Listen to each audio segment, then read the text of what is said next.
আচ্ছা, তো আমি প্রথমেই ক্ষমা চেয়ে নিচ্ছি সবার কাছে যে আমার আসতে এতটা দেরি হয়ে গেল, যার জন্য এই গোলমাল। যে আমার শিক্ষক অধ্যাপক রণবীর চক্রবর্তী বলতে শুরু করেছিলেন, তার মাঝখানে আমি আবার ঢুকে পড়ছি, তারপর স্যার আবার বলবেন। তো আমার আগে বলার কারণটা যেটা, সেটা হচ্ছে যে ইতিহাস চর্চা নিয়ে যেহেতু আমরা আলোচনা করছি, একটা কালানুক্রমিক আলোচনার জায়গা থেকে যদি আমরা দেখি যে যেটা কথা হয়েছিল, আমি আলোচনা করব মূলত প্রাচীন ভারতের ইতিহাস চর্চার ইতিহাস নিয়ে, আর রণবীর বাবু বলবেন মূলত আদি মধ্যযুগের ভারতের ইতিহাস। তো এই প্রাচীন ভারত ধারণাটা বা প্রাচীন ভারতের ইতিহাস চর্চার ইতিহাস আলোচনা করতে গেলে তার মধ্যে অবশ্যই কিভাবে ভারতের ইতিহাসের কাল বিভাজন হচ্ছে, এটাও একটা গুরুত্বপূর্ণ প্রশ্ন। এবং আদি মধ্যযুগের ধারণাটা কি, সেটাই বা কোথা থেকে আসছে, সেটাও তার সঙ্গে সম্পর্কিত একটা বিষয়। এই জায়গাগুলোয় আসবো, কিন্তু তার আগে যে কথাটা বলার, যে আমরা যেহেতু সবাই ইতিহাস বা অন্যান্য হিউম্যানিটিস বা সোশ্যাল সায়েন্স ডিসিপ্লিন নিয়ে পড়াশোনা করছি, এই বিষয়গুলোর যে নিজস্ব চর্চার পদ্ধতি, গবেষণার পদ্ধতি, সেই জায়গা ধরে যেহেতু আমরা আলোচনা করছি, এবং তার সঙ্গে একটা তো তার একদম একাডেমিক দিক, যে কি পদ্ধতিতে ইতিহাস লেখা হচ্ছে, ইতিহাস চর্চা হচ্ছে, এবং সেই পদ্ধতি বদলাচ্ছে। সেই পদ্ধতিটা কোনো একটা স্থির জিনিস না যে চিরকালে একই রকম ভাবে ইতিহাস, বা হিস্ট্রি শব্দটাই আমি বেশি ব্যবহার করব, কারণ আমার আলোচনার মধ্যে ইতিহাস একটা সংস্কৃত শব্দ, যার একটা অন্য পার্টিকুলার টেকনিক্যাল মানে আছে, যা হিস্ট্রি শব্দটার থেকে একটু আলাদা। কিন্তু আমরা লুজলি ইতিহাস বলতে, হিস্ট্রি বলতে যে ডিসিপ্লিনটা আমরা বুঝি, তার কথা বলি।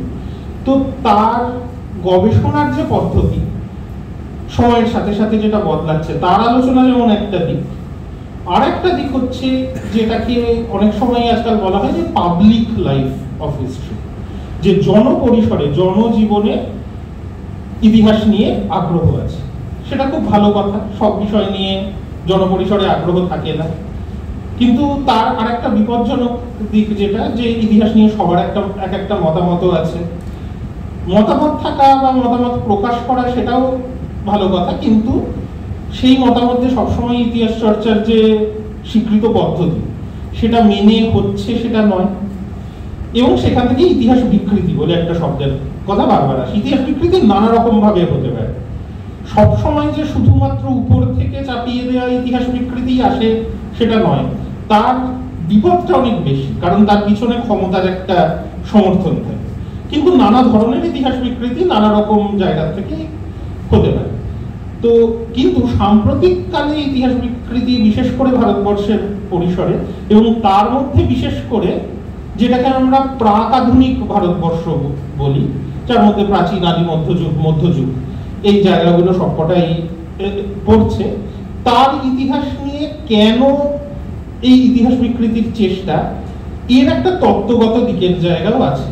আমরা তত্ত্বগত দিকটা চাইলে সম্পূর্ণ অগ্রাহ্যও করতে পারি, যে যেটা বিকৃতি সেটা বিকৃতি, যেটা ইতিহাস নয় সেটা ইতিহাস নয়। কিন্তু সেটা আমরা বলে তো জিনিসটা মীমাংসা হয়ে যাচ্ছে না। যাদের অন্যান্য ন্যারেটিভ বিশ্বাস করার, তারা নিশ্চয়ই করছেন, সেই ন্যারেটিভগুলোর একটা গ্রহণযোগ্যতা তৈরি করা হচ্ছে। নিশ্চয়ই তার পিছনে রাজনৈতিক শক্তি আছে, তার পিছনে একটা অর্থনৈতিক বিনিয়োগ আছে, কিন্তু তার পাশাপাশি কেন ন্যারেটিভগুলো গ্রহণযোগ্য হচ্ছে, গ্রহণযোগ্য করে তোলার জন্য যে যুক্তি ব্যবহার করা হয়। আচ্ছা, আমি একবার জিজ্ঞেস করিনি কতক্ষণ বলবো? 45, তাহলে আমি 40 মিনিট নাগাদ একবার একটা ওয়ার্ড দেবো। আচ্ছা, তো এই যে ন্যারেটিভগুলো, তার গ্রহণযোগ্যতার একটা যুক্তি প্রায়ই জনপরিসরে তুলে ধরা হয়, সেটা হচ্ছে উত্তর ঔপনিবেশিকতাবাদের যুক্তি। যে এই হিস্ট্রি বলে যে ডিসিপ্লিনটার কথা বলছিলাম, প্রথাগতভাবে ভারতে সেটার চর্চা ঔপনিবেশিক যুগে শুরু হয়েছে। ঔপনিবেশিক আমলে যে নতুন ধরনের শিক্ষা ব্যবস্থা, প্রাতিষ্ঠানিক শিক্ষা ব্যবস্থা ভারতে এসেছে, তার সঙ্গে সঙ্গেই অনেকগুলো ডিসিপ্লিনের প্রাতিষ্ঠানিক চর্চা ভারতে এসেছে। এবং তার মধ্যে আলাদা আলাদা ভাবে যে হিউম্যানিটিজ এবং সোশ্যাল সায়েন্স ডিসিপ্লিনগুলোর কথা আমরা বলি, সেগুলোর বেশিরভাগেরই প্রাতিষ্ঠানিক চর্চা, হয়তো সাহিত্য, ব্যাকরণ, দর্শন, এরকম 3-4টে জিনিস বাদে বেশিরভাগেরই আলাদা ডিসিপ্লিন হিসাবে প্রাতিষ্ঠানিক চর্চা ঔপনিবেশিক যুগ থেকে শুরু হচ্ছে। সেইখান থেকে কিন্তু একটা ন্যারেটিভ মানুষের কাছে পৌঁছে দেওয়া খুব সহজ, যে তাহলে এই ডিসিপ্লিনগুলো আমরা এমনভাবে চর্চা করছি যেটা ঔপনিবেশিক। এবং এই কথা শুধু জনপরিসরে, যেটাকে আমরা হোয়াটসঅ্যাপ হিস্ট্রি বলি, তার মাধ্যমে ছড়ানো হচ্ছে সেটা নয়। এর পাশাপাশি কিন্তু ঔপনিবেশিকতাবাদী তাত্ত্বিকরা দীর্ঘকাল এই কথাগুলো বলে এসেছে, যে ঔপনিবেশিক যুগের জ্ঞান চর্চা বা জ্ঞান তত্ত্বের উপর ঔপনিবেশিকতাবাদের একটা প্রভাব আছে। আমরা জানি এডওয়ার্ড সাইদের যে বিখ্যাত বই ওরিয়েন্টালিজম, সেখানে এডওয়ার্ড সাইদ ওরিয়েন্টালিজম নামের যে তত্ত্বটা দিচ্ছেন, যে জ্ঞান চর্চার জগৎ মূলত পাশ্চাত্যকে কেন্দ্র করে তৈরি হচ্ছে এবং সেখানে একটা অপরায়ণের টেন্ডেন্সি আছে। যে সভ্যতাগুলো প্রাচ্যের, সেই সভ্যতাগুলো নিয়ে চর্চা হয়েছে, সিরিয়াসলি চর্চা হয়েছে, কিন্তু অনেক সময় সেটা একটা আলাদা ডিসিপ্লিন। ব্যাপারটা অনেকটা এইরকম যে হিস্ট্রি চর্চা যখন হচ্ছে সেটা পাশ্চাত্যের ইতিহাস, আর যখন অন্য সভ্যতার ইতিহাসের চর্চা হচ্ছে সেটা সামগ্রিকভাবে পৃথিবীর ইতিহাসের অংশ হয়। কি করা হচ্ছে? ওরিয়েন্টালিজম, যে প্রাচ্যকে আলাদা করে স্টাডি করা হচ্ছে, বা তার মধ্যে ইন্ডোলজি, ভারত তত্ত্বের চর্চা হচ্ছে, সিনোলজি, অ্যাসিরিওলজি, ইজিপ্টোলজি, এই ধরনের নানা বিষয়ের চর্চা হচ্ছে। এইবার ভারতের ইতিহাসের ক্ষেত্রে এই তত্ত্বটা খুব প্রাসঙ্গিক, কারণ প্রাচীন ভারতের ইতিহাসের যে উপাদানগুলো আমরা ব্যবহার করি, উপাদান ছাড়া তো ইতিহাস নির্মাণ সম্ভব নয়, সেই উপাদানগুলো প্রথম খুঁজে বার করে সেগুলোকে জনসমক্ষে এনে ক্ষেত্র বিশেষে সম্পাদনা করে, অনেক সময় অনুবাদ করে, কখনো কখনো পাঠোদ্ধার করে যারা নিয়ে আসছিলেন একাডেমিক চর্চার পরিসরে, তাদের অনেকেই আমরা ওরিয়েন্টালিস্ট বলে এখন উল্লেখ করি। যেমন এই যে প্রাচীন ভারতের ইতিহাস লেখার সব থেকে বড় উপাদান আমাদের কাছে এখনো পর্যন্ত ইনস্ক্রিপশন। সেই ইনস্ক্রিপশন বা লেখগুলো, যে লিপিগুলোতে লেখা, ব্রাহ্মী এবং খরষ্টি প্রাচীন ভারতের ক্ষেত্রে সব থেকে বেশি। আমরা জানি সাধারণভাবে বলা হয় যে 1837 সালে জেমস প্রিন্সেপ ব্রাহ্মী লিপির পাঠোদ্ধার করছেন, অশোকের ব্রাহ্মী, এবং অশোকের ব্রাহ্মীর পাঠোদ্ধার করতে গিয়ে অন্য যে লিপিগুলো ব্যবহার করছেন তার মধ্যে গুপ্ত ব্রাহ্মীতে লেখা অনেক লিপি আছে। তো এই যে দুটো প্রধান লিপি, একই লিপির বিবর্তিত রূপ, মৌর্য ব্রাহ্মী থেকে গুপ্ত ব্রাহ্মী, এর পাঠোদ্ধার না হলে এই ইনস্ক্রিপশন গুলো তো করা যেত না। এখন আমরা এটাও জানি প্রিন্সেপ একা এই কাজ করেন, তার পিছনে অনেক মানুষের পরিশ্রম আছে, অনেক ভারতীয় পণ্ডিতের অংশগ্রহণ আছে, কিন্তু আমি সেই জিনিসের মধ্যে যাচ্ছি না। কাজটা প্রিন্সেপ অগ্রণী ভূমিকা নিয়েছেন, নেতৃত্ব দিয়েছেন, সেই জায়গাটা যদি আমরা মেনেও নিই। একই রকম ভাবে প্রাচীন ভারতীয় যে টেক্সটগুলো সংস্কৃত, পালি, প্রাকৃত সাহিত্যিক উপাদান হিসাবে আমরা ব্যবহার করি, অবশ্যই যারা সংস্কৃত, পালি, প্রাকৃত ভাষার চর্চা করতেন মূলত ধর্মীয় শিক্ষার পরিসরে, তারা অনেকে টেক্সটগুলো জানতেন, কিন্তু এই টেক্সটগুলোকে সম্পাদনা করে, অনুবাদ করে সবার সামনে নিয়ে আসা, যে ন্যাথানিয়েল হ্যালহেড মনুস্মৃতির অনুবাদ করছেন দ্য কোড অফ জেন্টু ল বলে, বা উইলিয়াম জোন্স নিজে অভিজ্ঞান শাকুন্তলম নাটকের অনুবাদ করছেন, কিংবা উইলসন বিষ্ণু পুরাণের অনুবাদ করছেন, এই জিনিসগুলো আস্তে আস্তে জনসমক্ষে চলে আসছে।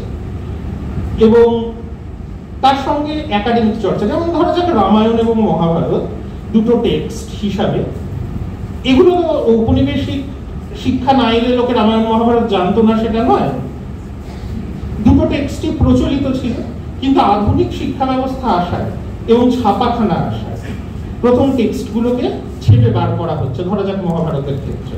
এবং যখনই ছেপে বার করা হচ্ছে, বোম্বে থেকে একটা এডিশন বেরোচ্ছে, কলকাতা থেকে একটা এডিশন বেরোচ্ছে, এবং দুটোই মহাভারত, আরেকটু পরে দক্ষিণ ভারতে কুম্ভকোণম থেকে একটা এডিশন বেরোচ্ছে, দেখা যাচ্ছে তিনটে টেক্সটের যে শ্লোকগুলো তাদের মধ্যে আকাশ পাতাল তফাৎ।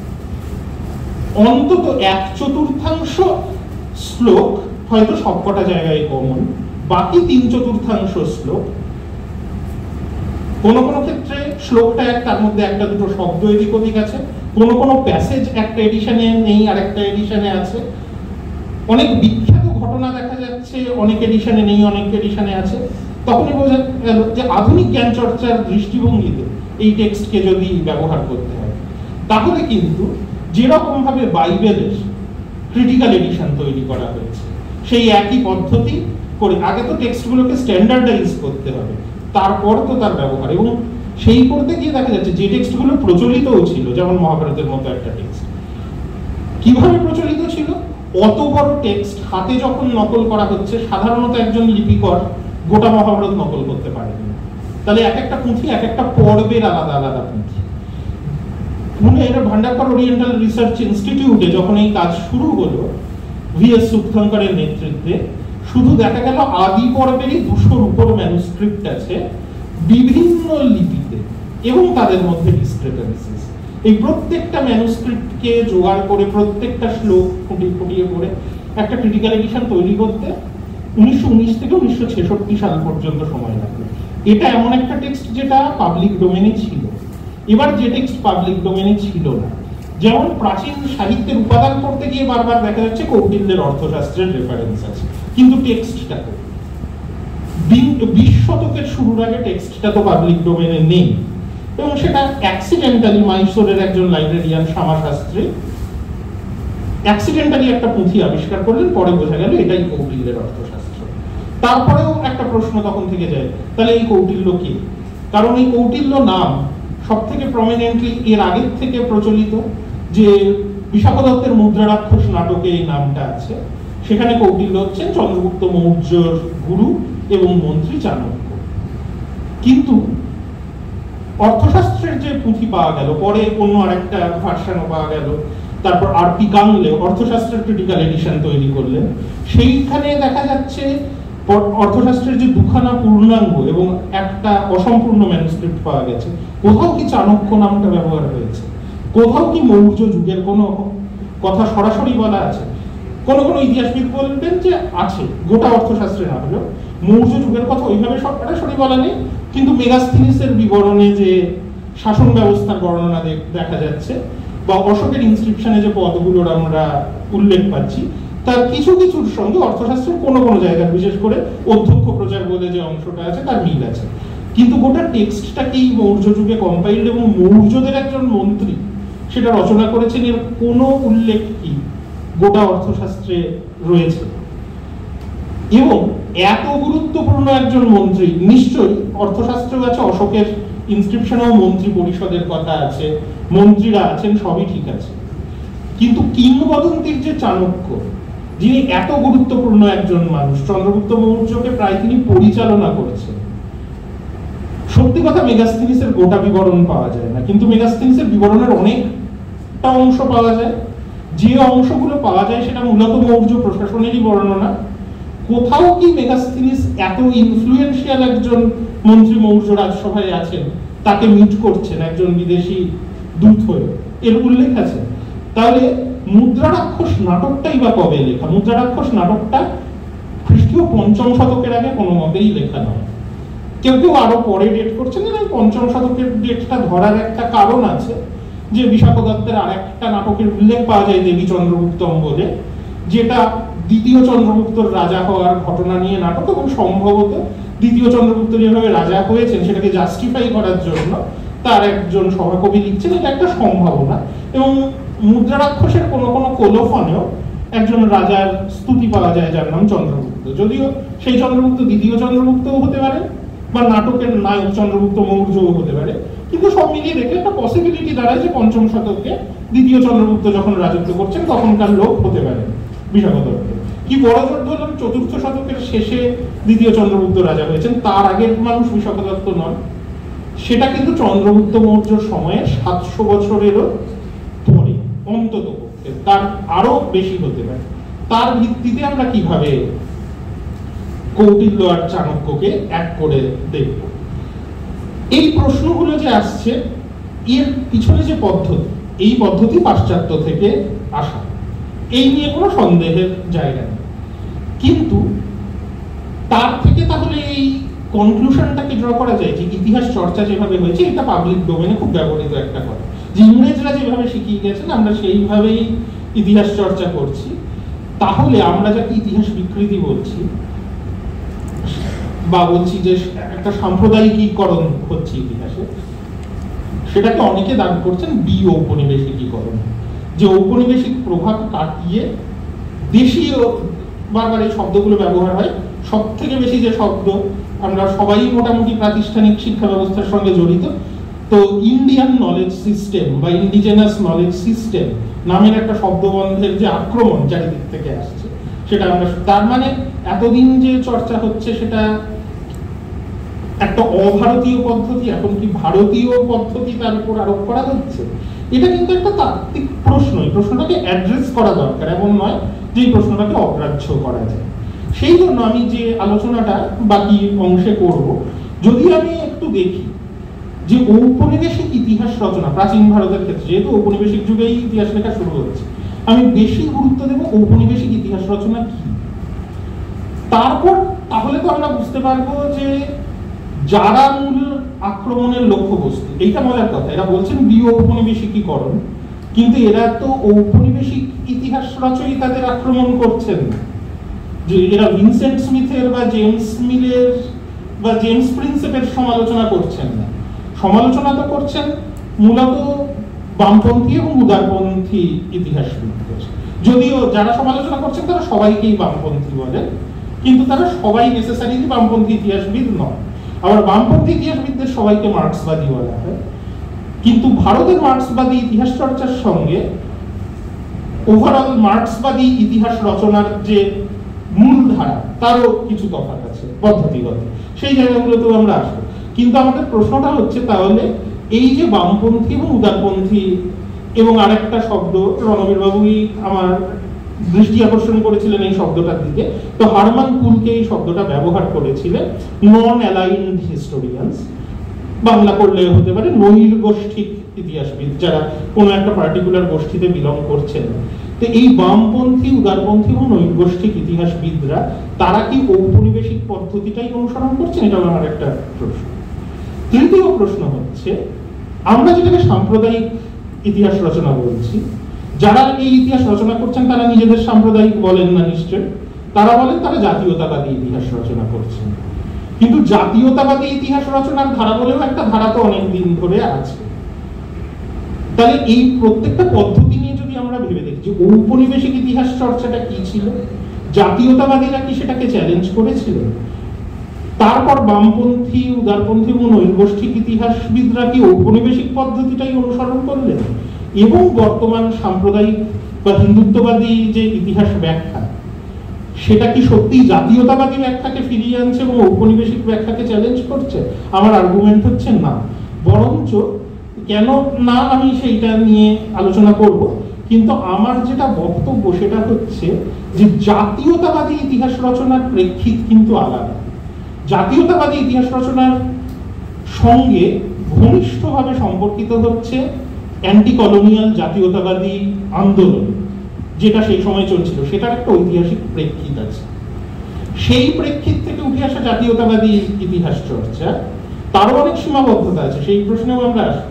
কিন্তু তার দৃষ্টিভঙ্গি আর হিন্দুত্ববাদী ইতিহাস রচনার দৃষ্টিভঙ্গির মধ্যে তফাৎ আছে। কেন তফাৎ আছে না, এইটা বুঝতে হবে যে হিন্দুত্ববাদ রাজনীতিটার, আমি হিন্দু ধর্মের কথা বলছি না, আমি বলছি হিন্দুত্ববাদ বলে যে রাজনৈতিক মতাদর্শ, তারও উদ্ভবের একটা প্রেক্ষিত আছে, সেটাও কিন্তু ঔপনিবেশিক প্রেক্ষিত।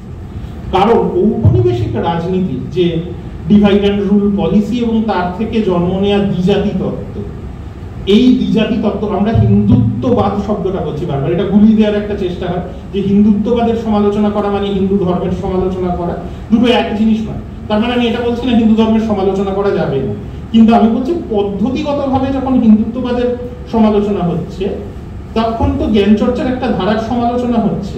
সেই ধারাটা আস্তে আস্তে বিকাশ করেছে, কিন্তু তার একটা অন্যতম ফাউন্ডেশনাল টেক্সট হিন্দুত্ব নামের একটা বই বিনায়ক দামোদর সাভারকর লিখছেন। এই বইয়ের যে মতাদর্শ বা হিন্দুত্ববাদের অন্য যে প্রবক্তারা, ধরা যাক গোলওয়ালকর, তাদের যে লেখা, সেটা কিন্তু ইনফর্মড হচ্ছে দ্বিজাতি তত্ত্বের দ্বারা, এবং দ্বিজাতি তত্ত্ব কোনো জাতীয়তাবাদী তত্ত্ব নয়, দ্বিজাতি তত্ত্ব কিন্তু একটা ঔপনিবেশিক দ্বিজাতি তত্ত্বের সৃষ্টি ঔপনিবেশিক ইতিহাস রচনার ধারার মধ্যে নিহিত আছে। যে জিনিসটা আমি একটু আলোচনা করতে চাই, যে কেন ঔপনিবেশিক ইতিহাস রচনার পদ্ধতির সঙ্গে দ্বিজাতি তত্ত্ব অঙ্গাঙ্গিভাবে জড়িত আছে, এবং এই দ্বিজাতি তত্ত্ব ভিত্তিক ব্যাখ্যা ফিরিয়ে আনা মানে ঔপনিবেশিক ইতিহাস রচনায় ফিরে যাওয়া। এটা একেবারেই কোনো ঔপনিবেশিকীকরণ হচ্ছে না, বরঞ্চ ভারতের বামপন্থী উদারবাদী এবং নৈরগোষ্ঠী ইতিহাসবিদরা গত ৬-৭ দশকে প্রাচীন ভারতের, শুধু প্রাচীন ভারত নয়, ভারতের ইতিহাস রচনা একটা ঔপনিবেশিকীকরণের চেষ্টা করেছে দীর্ঘদিন ধরে। তো এইগুলোই আমি এবার সামারাইজ করার চেষ্টা করি, যে কলোনিয়াল হিস্টোরিওগ্রাফি কি, তাতে কি বলা হয়েছিল, এবং ন্যাশনালিস্ট, মার্কসিস্ট, লিবারাল এবং নন অ্যালাইন হিস্টোরিয়ানরা কি বলছেন সেই জায়গা থেকে। তো আমরা যদি ভেবে দেখি, যেটা বললাম যে কলোনিয়াল হিস্টোরিওগ্রাফির সমালোচনা করছি, মানে এই কথাটা আমি কখনোই বলছি না যে কলোনিয়াল হিস্টোরিয়ানদের সবাইকে ফেলে দিতে হবে, সেটা একটা অসম্ভব কথা, কারণ তাদের অপরিসীম প্রভাব আছে ভারতের ইতিহাস রচনার উপাদানগুলোকে উদ্ধার করার জায়গা। তো এবং তারা সবাই পেশাদার হিস্টোরিয়ান ছিলেন না, বেশিরভাগই ছিলেন কলোনিয়াল অ্যাডমিনিস্ট্রেটর। তাহলে এই ব্যাপারটা আমাদের বুঝতে হবে যে তারা কিন্তু ইতিহাস লিখছিলেন প্রশাসনের প্রয়োজন, যে এত বড় একটা দেশ তাদেরকে শাসন করতে হবে, তারা দেশটা সম্বন্ধে জানতে চাইছিলেন, জানতে গিয়ে তারা দেখছেন প্রথাগতভাবে হিস্ট্রি লেখা এখানে হয়নি, যেটা পড়েই তারা জানতে পারবেন, তখন তারা উপাদানগুলো খুঁজতে শুরু করেছে এবং যা বুঝেছেন সেই রকম লিখেছেন। কিন্তু এই লেখার পিছনে তাদের যে মানসিকতা, সেটা তো প্রশাসকের মানসিকতা। তাহলে তাদের যে প্রশাসনিক স্বার্থ, তাদের ইতিহাস ব্যাখ্যার মধ্যে সেই জিনিসটা থাকবে। এদের অনেকের মধ্যে ভারতের প্রতি গভীর ভালোবাসা ছিল, অনেকের মধ্যে একেবারেই ছিল না, ভারত সম্বন্ধে একটা উন্নাসিক ধারণা ছিল। সব কলোনিয়াল হিস্টোরিয়ান একই ধরনের মানুষ, এইরকম একটা ছাঁচে ফেলা যায় না। তবু যদি আমরা পদ্ধতিগত দিক থেকে দেখি, 3টে ভাগে মূলত কলোনিয়াল হিস্টোরিয়ানদের ভাগ করা হয়। আমরা জানি ওরিয়েন্টালিস্ট, এভাঞ্জেলিস্ট এবং ইউটিলিটেরিয়ান। তার মধ্যে এভাঞ্জেলিস্ট যারা, তারা বেশিরভাগ ধর্মযাজক। তারা যে খুব সিরিয়াস ইতিহাস চর্চা সবাই করেছেন সেটা নয়, তাদের মূল প্রতিপাদ্য ছিল যে হিন্দু ধর্ম এবং ইসলাম ধর্ম অনেক বেশি কুসংস্কারাচ্ছন্ন, তার তুলনায় খ্রিস্ট ধর্ম হচ্ছে অনেক আধুনিক এবং উদারপন্থী একটা ধর্ম। সেই জায়গাটা যদি বাদ দিই, ওরিয়েন্টালিস্ট এবং ইউটিলিটেরিয়ানদের কথাই বলি, তাদের মূল তত্ত্বগুলো কি, সবকটা তত্ত্ব আলোচনা করা যাবে না, কিন্তু 2-3টে খুব গুরুত্বপূর্ণ জায়গা যদি আলোচনা করি।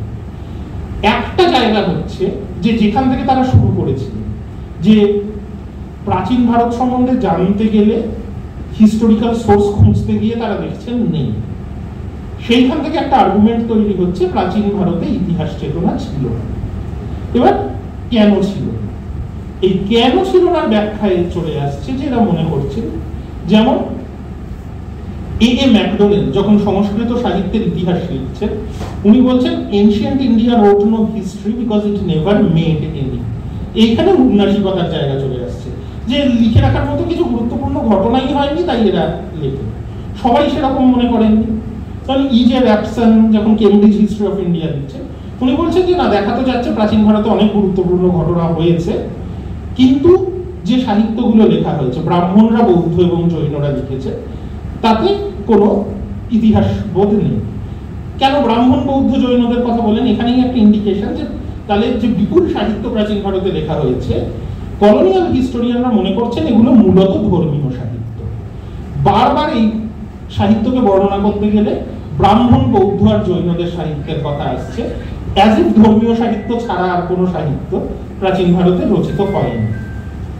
এবার এই যে ধারণা, তার থেকে কি আসছে, এইখানে যদি আমরা দেখি, এই একই সময় জার্মান রোমান্টিক মুভমেন্ট চলছে, যে মুভমেন্টটার কেন্দ্র জার্মানি, কিন্তু মুভমেন্টটার অন্যতম প্রবক্তা, বিশেষ করে ভারত তত্ত্বের ক্ষেত্রে, ম্যাক্স মুলার, যিনি জার্মান হলেও মূলত অক্সফোর্ডে তার একাডেমিক জীবন কাটিয়েছেন।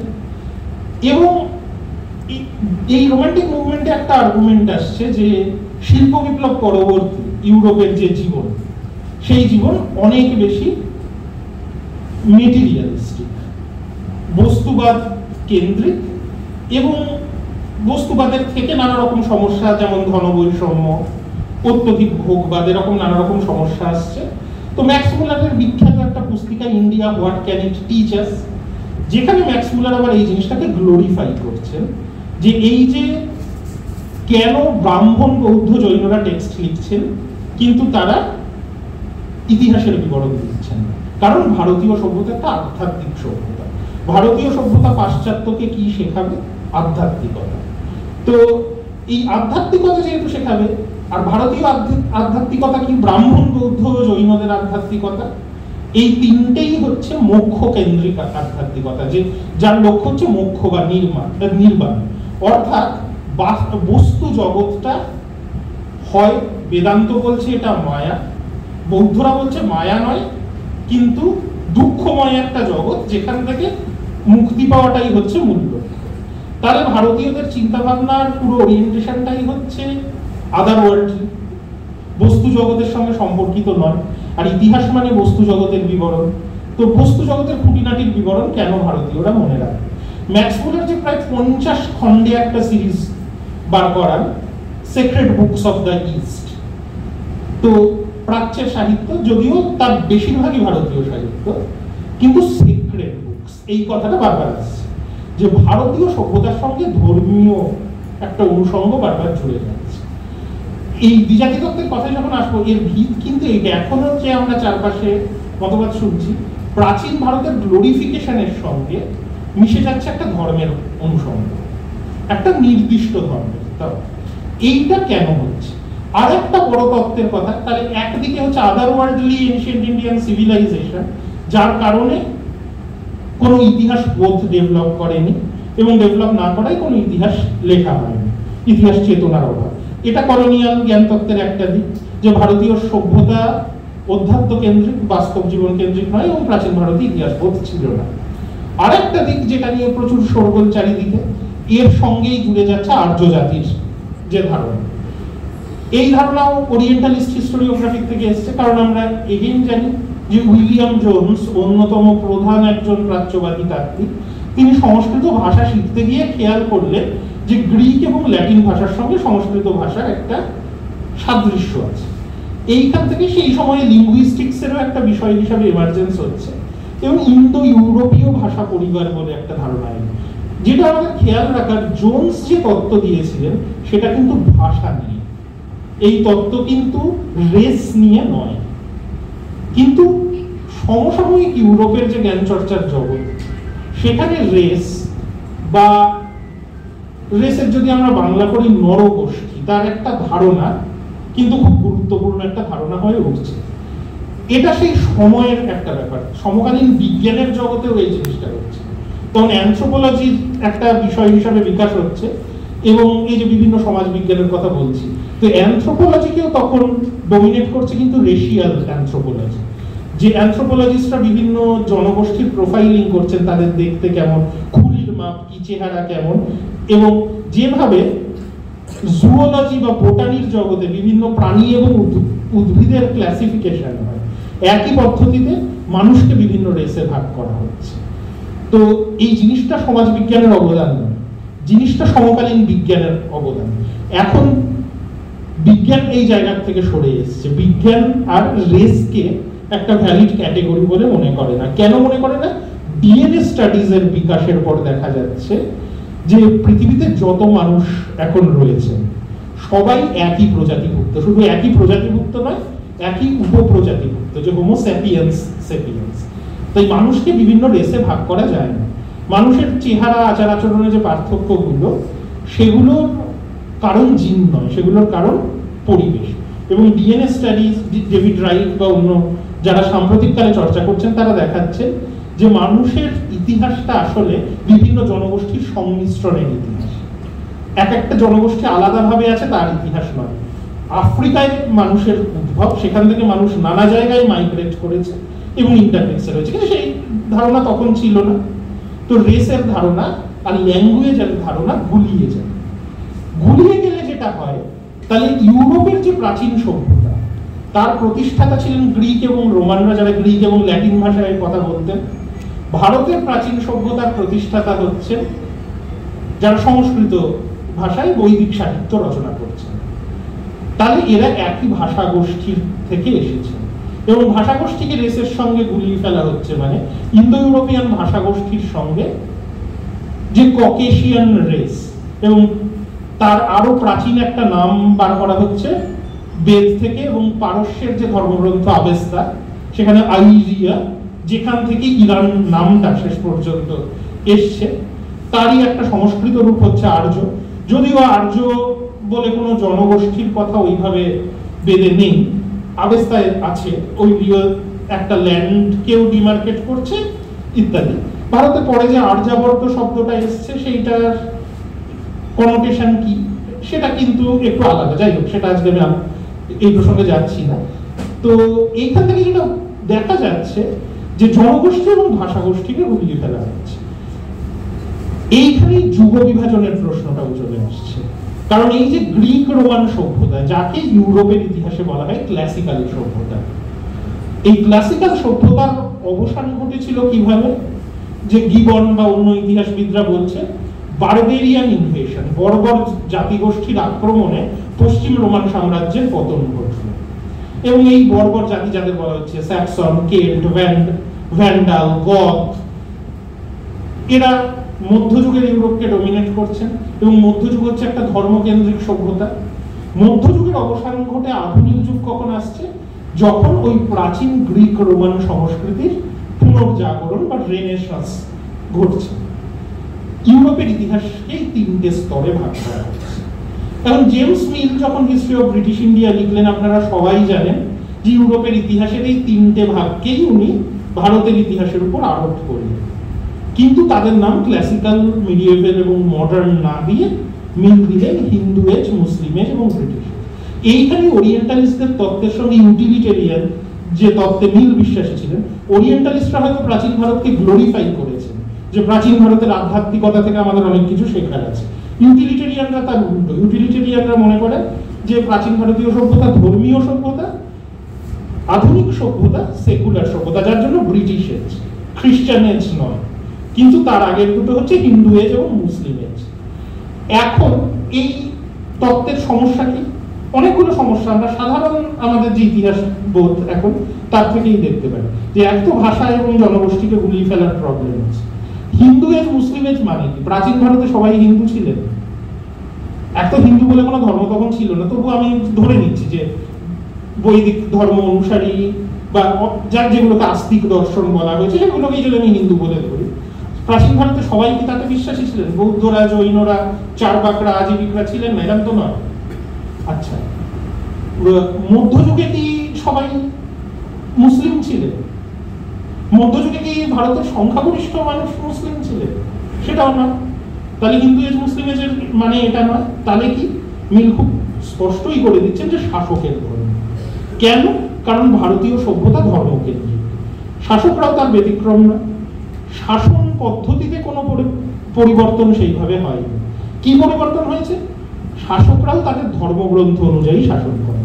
তাহলে হিন্দু শাসক হলে সে ধর্মশাস্ত্র অনুযায়ী শাসন করবে, মুসলিম শাসক হলে শরিয়ত মেনে শাসন করবে।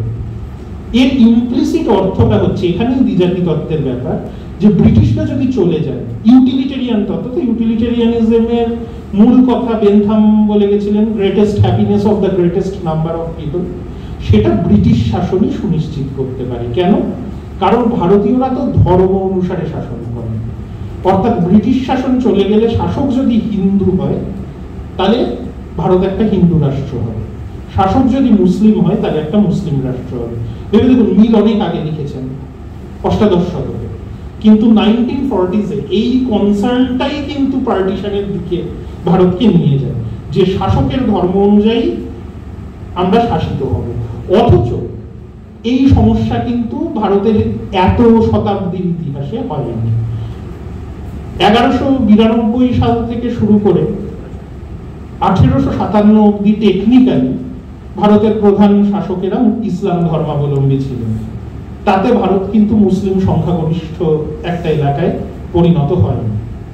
ভারতের সব থেকে বড় সাম্রাজ্য, প্রাচীন ভারতের মৌর্য সাম্রাজ্য, শাসকরা কেউ যেগুলোকে আমরা হিন্দু ধর্মের প্রিকারসার বলছি সেই ধর্মে বিশ্বাসী ছিলেন না। তাতে দেশ থেকে হিন্দু ধর্ম বা বৈদিক ব্রাহ্মণ ধর্ম লোপ পেয়ে যায়। বরং মেগাস্থিনিসের বিবরণেও দেখা যাচ্ছে প্রথম সব থেকে শক্তিশালী যে গোষ্ঠীর কথা মেগাস্থিনিস বলছে, একই সঙ্গে ব্রাহ্মণ এবং শ্রমণদের কথা বলছে। অশোকের ইনস্ক্রিপশনেও তাই বলা হচ্ছে। তো ভারতের ইতিহাসে নিশ্চয়ই এত শতাব্দীর ইতিহাসে কয়েকটা ব্যতিক্রমী এক্সাম্পল নেই এরকম নয় যেখানে শাসক তার ধর্ম চাপিয়ে দিতে চাইছে। সেরকম মধ্যযুগের কোনো কোনো মুসলিম শাসক আছেন, প্রাচীন যুগের কোনো ব্রাহ্মণ্য শাসক, কোনো বৌদ্ধ শাসক, কোনো জৈন শাসক আছেন, কিন্তু সামগ্রিকভাবে ধর্মগ্রন্থ অনুযায়ী শাসন করার উদাহরণ ভারতের ইতিহাসে খুব একটা নেই। তার থেকেও বড় কথা, এই যে ভাষার জাতিগোষ্ঠীকে মিশিয়ে ফেলা হলো, কেন একটা প্যারালাল টানা হচ্ছে ইউরোপের ইতিহাসের সাথে। ইউরোপে গ্রিক রোমান হচ্ছে আর্যদের সভ্যতা, বর্বর আক্রমণ বাইরে থেকে এসে তার পতন ঘটলো, আবার গ্রিক রোমান সভ্যতার পুনর্জাগরণ হয়ে আধুনিক ইউরোপ ইমার্জ করেছে, ইংরেজরা তার রিপ্রেজেন্টেটিভ। ভারতে বৈদিক সভ্যতা ছিল, আর্য সভ্যতা, উন্নত সভ্যতা, মুসলিমরা বহু বহিরাগত এবং আক্রমণকারী, তার ফলে ভারতীয় সভ্যতার পতন ঘটল। ব্রিটিশরা আবার আর্য, তারা এসে ভারতীয় সভ্যতার পুনর্জাগরণ ঘটাচ্ছে। এর পিছনে সূক্ষ্ম পলিটিক্স হচ্ছে, এর মানে হিন্দুদের কাছে ব্রিটিশরা আত্মীয়, যে ব্রিটিশরা ভারতের লোক নয়, যারা অ্যাকচুয়ালি বহিরাগত, যারা চাকরি করতে আসেন রিটায়ার করে ফিরে যান, তারা কিন্তু রক্তের সম্পর্কে সম্পর্কিত। বহিরাগত কারা? যে মুসলমানরা শতাব্দীর পর শতাব্দী ধরে একসঙ্গে পাশাপাশি বসবাস করেছেন তারা। এবং এখানে সব থেকে বড় গলদের জায়গা যে ভাষার তত্ত্ব থেকে তো এটা তৈরি হয়েছিল, তাহলে মুসলিমদের বহিরাগত অনার্য কেন বলা হচ্ছে? ভাষার জন্য যে তাদের ধর্মগ্রন্থ আরবি ভাষায় লেখা। ভারতে যে মুসলিম শাসকরা শাসন করেছিলেন তাদের কারোর সময় কি রাষ্ট্রীয় ভাষা আরবি ছিল? আরবি একটা সেমিটিক ল্যাঙ্গুয়েজ, ইন্দো ইউরোপীয় ভাষা নয়। কিন্তু সুলতানি এবং মুঘল আমলে প্রধান ভাষা কি ছিল রাজসভার? ফার্সি। ফার্সি কোন ভাষা? যে ইন্দো ইউরোপীয় ভাষা গোষ্ঠীর মধ্যেও সংস্কৃতের নিকটতম ভাষা হচ্ছে পারসি। কারণ ইন্দো ইউরোপিয়ানদের একটা শাখা হচ্ছে ইন্দো ইরানিয়ান, যেখান থেকে সংস্কৃত এবং পারসিক ভাষা এসেছে। তাহলে ভাষাগতভাবে যদি আর্য অনার্য পরিচয়টা ভাষাগত পরিচয় বলি, ভারতের মুসলিম শাসকদের অনার্য বলা যায় না, কারণ আর্য ভাষা শব্দটা যে ভাষা থেকে এসছে, পারসিক ভাষা, সেই ভাষা কিন্তু তাদের রাষ্ট্রীয় ভাষা ছিল। অন্যদিকে ইংরেজরা কি গ্রিক এবং রোমানদের উত্তরাধিকারী, না ইংরেজরা অ্যাংলো স্যাক্সন এবং নরম্যানদের উত্তরাধিকারী, যাদের রোমানরা বারবেরিয়ান বলতে? এই প্রশ্নটাও উঠতে পারে। তো এইগুলো কিন্তু ইতিহাস চর্চার পদ্ধতিগত প্রশ্ন। কিন্তু আমি একটা সামারাইজ করলাম, বলেছিলাম যে আমি বেশি অ্যাটেনশন দেব ঔপনিবেশিক জ্ঞান চর্চার তত্ত্ব কি সেটার যদি একটা আইডিয়া দেখি, তাহলে আমরা যদি কতগুলো কমন পয়েন্ট দেখি, যে প্রাচীন ভারতে ইতিহাস চেতনা ছিল না, প্রাচীন ভারত ধর্মকেন্দ্রিক, এবং আর্য জাতির তত্ত্ব, দ্বিজাতি তত্ত্ব, প্রাচীন আর মধ্যযুগের ভারতকে ধর্ম দিয়ে চিহ্নিত করা, এই কটা বৈশিষ্ট্য যদি আমরা ঔপনিবেশিক ইতিহাস চর্চার দিই, জাতীয়তাবাদী ইতিহাসবিদরা এর কোনো কোনো জিনিসকে চ্যালেঞ্জ করে। যেমন বললাম যে সমাজশাস্ত্রী যখন অর্থশাস্ত্র আবিষ্কার করলেন, এটা একটা বিশাল ব্রেকথ্রু। জাতীয়তাবাদী ইতিহাসবিদরা এই ধারণাটাকে কিন্তু চ্যালেঞ্জ করেছেন যে প্রাচীন ভারত শুধুমাত্র অধ্যাত্ম কেন্দ্রিক। অফকোর্স বললাম তার একটা প্রেক্ষিত আছে, ন্যাশনালিস্ট মুভমেন্ট। জাতীয়তাবাদী ঐতিহাসিকদের একটা তাগিদ ছিল দেখানোর যে যে জিনিসে ঔপনিবেশিক ইতিহাসবিদরা বলছেন ভারত পিছিয়ে, সেইগুলোই আমরা ইউরোপের সমকক্ষ। তাহলে যদি ঔপনিবেশিক ইতিহাসবিদরা বলেন যে ভারতীয় সভ্যতা স্বৈরতান্ত্রিক, কারণ ধর্মীয় অনুশাসন মেনে রাজারা শাসন করেন, সেখানে গ্রিসে বা রোমে গণতন্ত্র ছিল, তাহলে কেপি জয়সওয়াল দেখানোর চেষ্টা করছেন যে প্রাচীন ভারতে গণসংঘ পলিটি ছিল। ভিনসেন্ট স্মিথ প্রাচীন ভারতীয় শাসকদের সাম্রাজ্যবাদী বলে দেখাতে চান যে সাম্রাজ্যবাদ ভারতে নতুন কিছু নয়। সমুদ্রগুপ্তকে ভারতের নেপোলিয়নের সঙ্গে নেপোলিয়ন বলছেন। এর সহজ সমালোচনা ছিল সমুদ্রগুপ্ত কি করে নেপোলিয়ন হবেন। সমুদ্রগুপ্ত 4th শতকের লোক, নেপোলিয়ন 19 শতকের লোক। নেপোলিয়ন সমুদ্রগুপ্ত যদি ভালো করে, সমুদ্রগুপ্ত তো নেপোলিয়ন হতে পারেন না, অ্যানাক্রনিস্টিক। রমেশচন্দ্র মজুমদার সেই সমালোচনায় গেলেন না। উনি দেখাতে গেলেন যে নেপোলিয়নের থেকে সমুদ্রগুপ্ত সফল সাম্রাজ্যবাদী। সমুদ্রগুপ্ত তার সাম্রাজ্য অক্ষত রেখে তার সন্তানকে দিয়ে গেছে, নেপোলিয়ন পারেননি। বা ইউরোপের শ্রেষ্ঠত্বের একটা দিক ইউরোপের বাহুবল, তারা সাম্রাজ্য বিস্তার করছে, তাহলে রমেশচন্দ্র মজুমদারকে দেখাতে হবে যে ভারতীয়রাও উপনিবেশ বিস্তার করে থাকতে পারে দক্ষিণ পূর্ব এশিয়ায়, এই Hindu colonies in the Far East ইত্যাদি ব্যাপার চলবে। তো জাতীয়তাবাদী ইতিহাসবিদদের উদ্দেশ্য কিন্তু ছিল ঔপনিবেশিক ইতিহাস ব্যাখ্যাকে চ্যালেঞ্জ করা।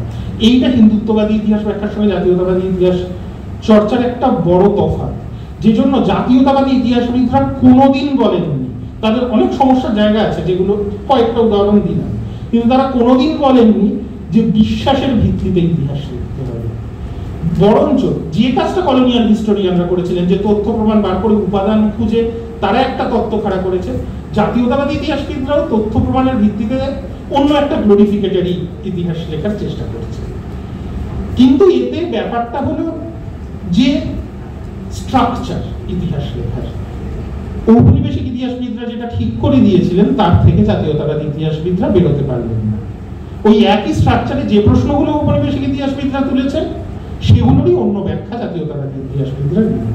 এইখানেই 40-50-এর দশক থেকে শুরু করে যে মার্ক্সবাদী, লিবারাল এবং নন অ্যালাইন্ড হিস্টোরিওগ্রাফি তার অবদান, যে ইতিহাস চর্চার মূল প্রশ্নগুলোকে বদলানো। যুগ বিভাজনের ক্ষেত্রে যেমন হিন্দু মুসলিম লেভেলটা ন্যাশনালিস্ট হিস্টোরিয়ানরা পছন্দ করেননি, তারা বেশিরভাগই এনশিয়েন্ট মিডিয়েভেল লিখতে শুরু করবে। কিন্তু কোনটা এনশিয়েন্ট কোনটা মিডিয়েভেল, সেই দ্বাদশ শতক পর্যন্ত এনশিয়েন্ট, দ্বাদশ থেকে অষ্টাদশ শতক হচ্ছে মিডিয়েভেল। তাহলে মিলের যুগ বিভাজনটা থেকে গেল, লেভেলটা চেঞ্জ হলো। কিন্তু যখন ধরা যাক ডিডি কোসাম্বি বা রামশরণ শর্মা, প্রাচীন ভারতের যারা মার্ক্সবাদী ইতিহাসবিদ বলে পরিচিত, তারা প্রশ্ন তুলছেন, তারা কিন্তু এই ধর্মীয় অ্যাঙ্গেল থেকেই প্রশ্নটা তুলছেন। তারা দেখাচ্ছেন রাজনৈতিক সামাজিক পরিবর্তন। ইউরোপে প্রাচীন থেকে মধ্যযুগ কেন বলা হচ্ছে, যে রোমান সাম্রাজ্যের পতনের পর শুধু শাসক বদলাচ্ছে সেটা না, ফিউডালিজম আসছে, স্ট্রাকচারাল চেঞ্জ আসছে। এই চেঞ্জ তো ভারতের ইতিহাসে অলরেডি চলে এসছে মুসলিম শাসন আসার অনেক আগে। সেই জায়গা থেকে একটা সময়কালকে রামশরণ শর্মা ভারতের সামন্ততন্ত্র বলে চিহ্নিত করছেন। এই তত্ত্বের মধ্যে অনেক অসঙ্গতি আছে, কারণ ইউরোপের ফিউডালিজম মডেলটাকে সামনে রেখে রামশরণ শর্মা তৈরি করছেন। তাকে চ্যালেঞ্জ করে অনেকেই বলতে পারেন ইউরোপে যা যা হয়েছে ভারতে হয়নি, ভারতে সার্ফডম কোথায়, ফিউডালিজমে যে চুক্তি হয় সেই চুক্তিটা কোথায়, ভারতে কি সত্যি সম্পূর্ণ ডিআরবানাইজেশন হয়ে গেছে, বা ব্রজদুলাল চট্টোপাধ্যায়, চম্পকলক্ষ্মীরা দেখাচ্ছে যে নতুন একটা wave of urbanisation, third urbanisation তো হচ্ছে, বা ভারতে কি মুদ্রা ব্যবস্থা একদম উঠে গেছিল, সেইখানে রবীন্দ্রনাথ মুখোপাধ্যায়ের মতো হিস্টোরিয়ান দেখাচ্ছেন যে মুদ্রা মানে যেগুলো কোস্টাল এরিয়া, হরিকেল, সেখানে কয়েন আছে, তাছাড়া কয়েনেজ কি একমাত্র মুদ্রা ব্যবস্থা, গোল্ড ডাস্ট, সিলভার ডাস্ট এগুলো দিয়ে বিনিময় হতে পারে, নানা রকম প্রশ্ন আসছে। রামশরণ শর্মার সামন্ততন্ত্র তত্ত্ব সবাই মেনে নিচ্ছেন সেটা নয়, কিন্তু যারা ক্রিটিকও করছেন তারাও এইটা মেনে নিচ্ছেন যে এই সময়কালটা মোটামুটি 550-600 খ্রিস্টাব্দের পর থেকে একটা আলাদা যুগ, তার যুগ বৈশিষ্ট্য আলাদা। যে বৈশিষ্ট্যগুলো প্রাচীন ভারতকে ক্যারেক্টারাইজ করছে সামাজিক, রাজনৈতিক, অর্থনৈতিক ভাবে, তার থেকে কিন্তু এই কাল পর্বের লক্ষণগুলো আলাদা। সেই লক্ষণগুলোকে রামশরণ শর্মা একভাবে চিহ্নিত করেছেন, ফিউডালিজম বলেছেন। রামশরণ শর্মার অন্যতম বড় ক্রিটিক ব্রজদুলাল চট্টোপাধ্যায়, তিনি অন্য কিছু লক্ষণের কথা বলছেন, তার বিখ্যাত বই making of early medieval India, তার ভূমিকা কিন্তু আর্লি মিডিয়েভেল ইন্ডিয়া একটা নতুন যুগের লেভেল তার উপরে অ্যাপ্লাই হচ্ছে। বা এই যে প্রাচীন ভারতে ইতিহাসবোধ ছিল না, এই প্রশ্নটা যেমন কলোনিয়াল হিস্টোরিয়ানরা তুলেছিলেন, জাতীয়তাবাদী ইতিহাসবিদরা বেশিরভাগই কিন্তু এটা বিনা বাক্য ব্যয়ে মেনে নিয়েছেন, কারণ তাদের ওই ইতিহাসের ধারণাটা তো কলোনিয়াল শিক্ষায় শিক্ষিত ধারণা। যে আমরা দেখছি, ধরা যাক হেমচন্দ্র রায়চৌধুরী, এই যে প্রাচীন ভারতের সবই ধর্মকেন্দ্রিক, এটাকে হেমচন্দ্র রায়চৌধুরী খুব স্ট্রংলি চ্যালেঞ্জ করেন। দেখাতে চান যেভাবে ইউরোপে রাজনৈতিক পালাবদল হয়েছে, উনি ইউরোপীয় ইতিহাস পড়াতেন কলকাতা বিশ্ববিদ্যালয়ে, যে ইউরোপের রাজনৈতিক ইতিহাস যেভাবে লেখা যায় প্রাচীন ভারতের রাজনৈতিক ইতিহাসও লেখা যায়। Political history of ancient India একটা ক্লাসিক বই, হেমচন্দ্র রায়চৌধুরী লিখলেন। তার প্রথম লাইন হচ্ছে যে থুকিডিডিস বা তাসিতাসের মতো কোন ঐতিহাসিক ভারতে জন্মায়নি, কলোনিয়াল পজিশনটাই কিন্তু মেনে নেওয়া। একই রকম ভাবে আমরা দেখতে পাচ্ছি রমেশচন্দ্র মজুমদার, যে অন্যতম স্টনস ন্যাশনালিস্ট হিস্টোরিয়ান, স্বাধীনতার পর একটা বই বেরিয়েছিল historians of India, Pakistan and Ceylon. এতে একটা প্রবন্ধ লিখতে গিয়ে রমেশচন্দ্র মজুমদার একই কথা বলছেন যে দ্বাদশ শতকে বলবন রাজতরঙ্গিনী লেখার আগে প্রাচীন ভারতে এমন কোনো টেক্সট লেখা হয়নি যেটাকে হিস্ট্রি বলা যায়। এই স্বাধীনতার পরে অনেকে ব্যাখ্যা করতে গিয়ে দেখাতে যাচ্ছেন কেন, যেটা বললাম উত্তর ঔপনিবেশিকতাবাদী তত্ত্ব অনেক সময় কিন্তু উত্তর ঔপনিবেশিকতাবাদী নামে হলেও ঔপনিবেশিক তত্ত্বের একটা রিপিটিশন হয়ে যাচ্ছে। কেমন? দুটো ছোট এক্সাম্পল দিই। যে আশিস নন্দীর বিখ্যাত আর্টিকেল হিস্ট্রিজ ফরগটেন ডাবলস, এই আর্টিকেলে আশিস নন্দী বললেন হিস্ট্রির ফরগটেন ডাবল, যে কি কলোনিয়াল এডুকেশন সিস্টেম এলো বলে হিস্ট্রি একটা ওয়েস্টার্ন ডিসিপ্লিন, সেটাকেই অতীতের একমাত্র ভ্যালিড ব্যাখ্যা বলে দাঁড় করানো হলো। তাহলে এখানকার লোক যে কাহিনী, কিংবদন্তি, পুরাণ এগুলোই বিশ্বাস করত, সেগুলো মর্যাদা পেল না। তাদের মনে হলো এগুলোকে মর্যাদা দিতে হলে এগুলোকে হিস্ট্রি বলে দাঁড় করাতে হবে। সেই জন্যই হিস্ট্রির ডোমেনটাকে ক্যাপচার করার জন্য এই লড়াইটা চলছে। এখানে কি হলো, তার মানে আশিস নন্দী মেনেই নিলেন যে হিস্ট্রি জিনিসটা ওয়েস্টার্ন, তার কোনো ভারতীয় রূপান্তর থাকতে পারে না। বা শেলডন পোলক তার একটা আর্টিকেলে বললেন যে মীমাংসা দর্শন বেদকে সর্বোচ্চ প্রমাণ মনে করে, মীমাংসা মনে করে প্রত্যক্ষ, অনুমান আর শব্দ এই তিনটেই প্রমাণ, কোনোটা দিয়েই হিস্ট্রি লেখা যায় না, তাই হিস্ট্রির প্রতি কারোর আগ্রহ নেই। কিন্তু মীমাংসা কি প্রাচীন ভারতের একমাত্র দর্শন? সব লোক মীমাংসা দর্শন মেনে চলছিল সেরকম তো ব্যাপারটা নয়। এখানে কিন্তু এই ঔপনিবেশিক অনুষঙ্গের রিপিটিশন দেখা যাচ্ছে। বরঞ্চ এখানে আমরা দেখছি নন অ্যালাইন হিস্টোরিয়ান যাদের বলছে, যেমন হিন্দুত্ববাদীরা যাকে সবচেয়ে বেশি আক্রমণ করে রমিলা থাপার, সেই রমিলা থাপার প্রথমে অনেকগুলো প্রবন্ধে এবং ইভেন্চুয়ালি পাস্ট বিফোর আস বলে একটা বই লিখলেন, যেখানে উনি তত্ত্বগতভাবে একটা প্রশ্ন তুললেন। এই প্রশ্নটা আংশিক এফি পার্জিটার বলে একজন কলোনিয়াল হিস্টোরিয়ান এবং জাতীয়তাবাদী ইতিহাসবিদদের মতো উপেন্দ্রনাথ ঘোষাল কিছুটা তুলেছিলেন, কিন্তু তারা একটা তত্ত্বগত ভিত্তি এর দাঁড় করাতে পারেনি, যেটা রমিলা থাপার করলেন। যে আমরা কেন একটা সভ্যতার ইতিহাস বোধ নেই কথাটা মেনে নেব শুধুমাত্র থুকিডিডিস বা ট্যাসিটাস যে পদ্ধতিতে ইতিহাস লিখেছেন সেইটা লেখা হয়। প্রশ্নটা তো হচ্ছে অতীত চেতনা নিয়ে। এটা বলা হচ্ছে না যে যেটা লেখা হয়েছে সেটা কত অ্যাকিউরেট, সেটা অন্য প্রশ্ন। হেরোডোটাসের লেখাতেও সবকিছু অ্যাকিউরেট বিবরণ নয়, কিন্তু প্রশ্নটা হচ্ছে অতীত চেতনা, বাস্তব জগৎ সম্বন্ধে আগ্রহ। সেটা কি প্রাচীন ভারতে ছিল না? ধর্মীয় সাহিত্য মানে কি তার মধ্যে অতীত চেতনা নেই, নাকি এমবেডেড অন্তর্নিহিত ফর্মে আছে? এই প্রশ্নটা রমিলা থাপার তুলছেন এবং উনি দেখাচ্ছেন যে তিনটে প্রশ্ন যা দিয়ে ইতিহাস চেতনা বোঝা যাবে, যে অতীতকে একটা সভ্যতা গুরুত্বপূর্ণ মনে করেছে কিনা, ক্রোনোলজিক্যালি সাজিয়ে তার একটা বিবরণ নিজেরা তৈরি করেছে কিনা, এবং সেই বিবরণকে সমসাময়িক সমাজের জন্য গুরুত্বপূর্ণ বলে পরিবেশন করা হচ্ছে কিনা। এই তিনটে বৈশিষ্ট্য যদি রক্ষিত হয়, উনি বলছেন এগুলো ইতিহাস চেতনার বৈশিষ্ট্য। তার ভিত্তিতে যে ট্র্যাডিশন তৈরি হচ্ছে সেটা হিস্টোরিক্যাল ট্র্যাডিশন, ঐতিহাসিক পরম্পরা। তার মানে সেটা হিস্ট্রি নয়, তার বিবরণ যে সবসময় তথ্যানুগ অ্যাকিউরেট বিবরণ সেটা নয়, কিন্তু তার মানে নিজেদের অতীতকে গুরুত্ব দিয়ে চিন্তা করে সাহিত্য রচনা হয়েছে।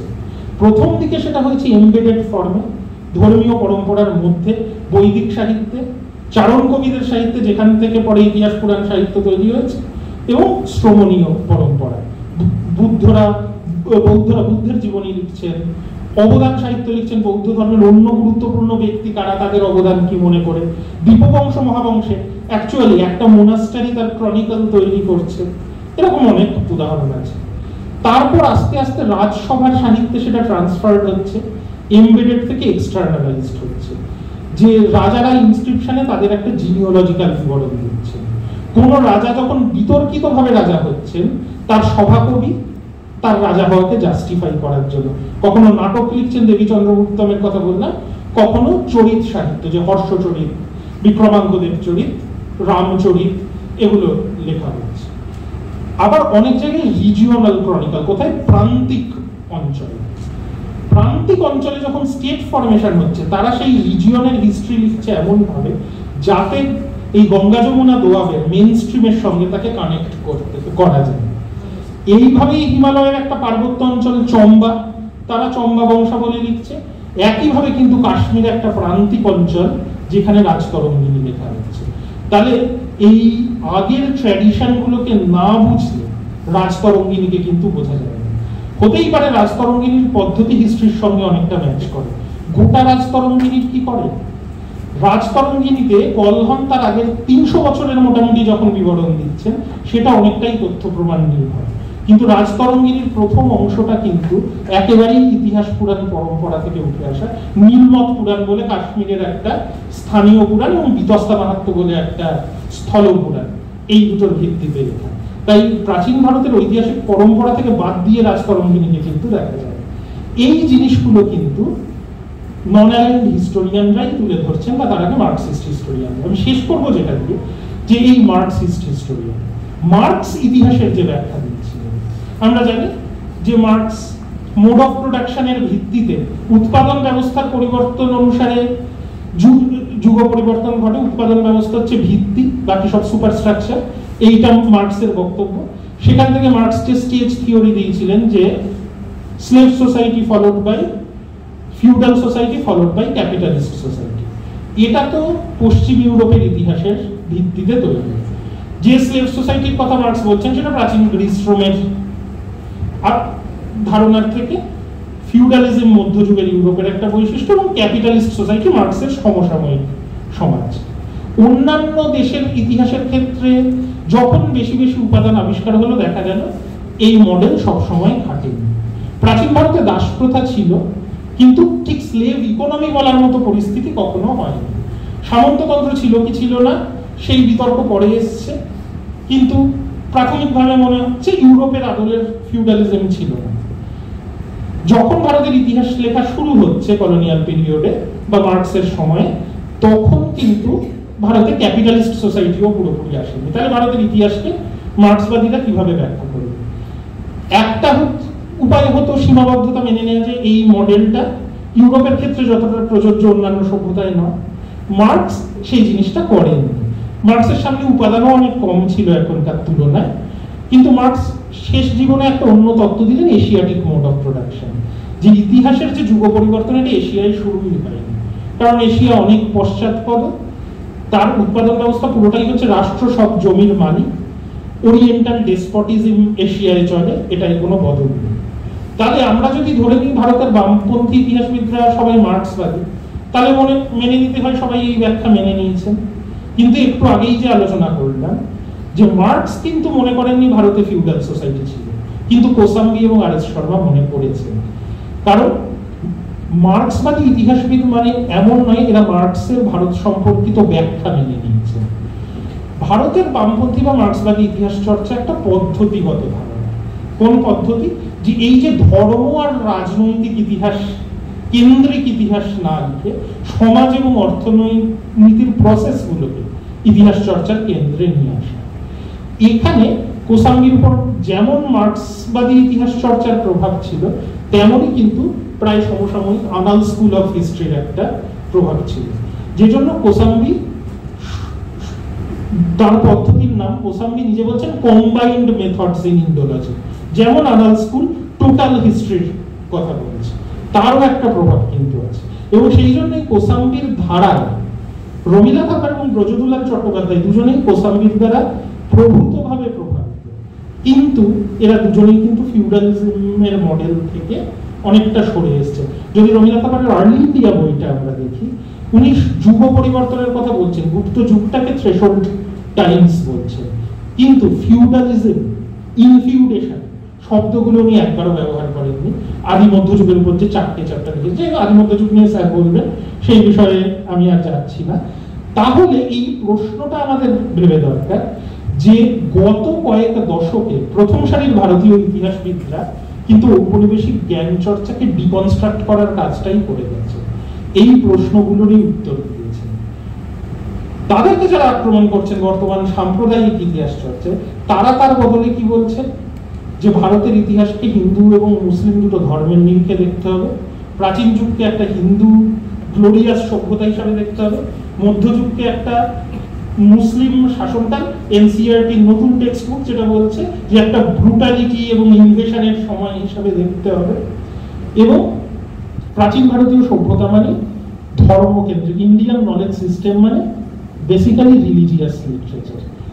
এই ধারণাগুলো কোন স্কুল অফ হিস্ট্রি থেকে আসা, এইটা আমাদের ভাবার দরকার, যে আদৌ কি এটা কোনো বিঔপনিবেশিকীকরণের প্রতিষ্ঠা, না এত গত 7-8 দশকের চেষ্টায় ভারতের ইতিহাস চর্চার যে একটা স্বতন্ত্র জায়গা তৈরি হয়েছিল ঔপনিবেশিক প্রভাব কাটিয়ে উঠে, সেটাকে আবার রিভার্স করে 200 বছরের পুরনো কয়েকটা ধ্যান ধারণায় ফিরে যাওয়ার চেষ্টা। তো শুধু যে সামাজিক এবং রাজনৈতিক ক্ষেত্রে এই জিনিসটার মোকাবিলা দরকার সেটা নয়, জ্ঞান চর্চার জগতেও থিওরিটিক্যালি এই জিনিসটাকে চ্যালেঞ্জ করার দরকার, এই জন্য যে আদৌ কিন্তু হিন্দুত্ববাদী ব্যাখ্যা কোনো ইন্ডিজেনাস নলেজ সিস্টেম কে প্রমোট করে না। যেটাকে প্রমোট করে সেটা হচ্ছে কলোনিয়াল পিরিয়ডে যেভাবে ভারতের ইতিহাসকে দেখানোর চেষ্টা হয়েছিল, মূলত ডিভাইড অ্যান্ড রুলের জন্য, যার ফলে একবার ভারত ভাগ হয়েছে, সেই ইতিহাসের দৃষ্টিভঙ্গিকে আবার ফিরিয়ে আনার চেষ্টা হচ্ছে। ধন্যবাদ।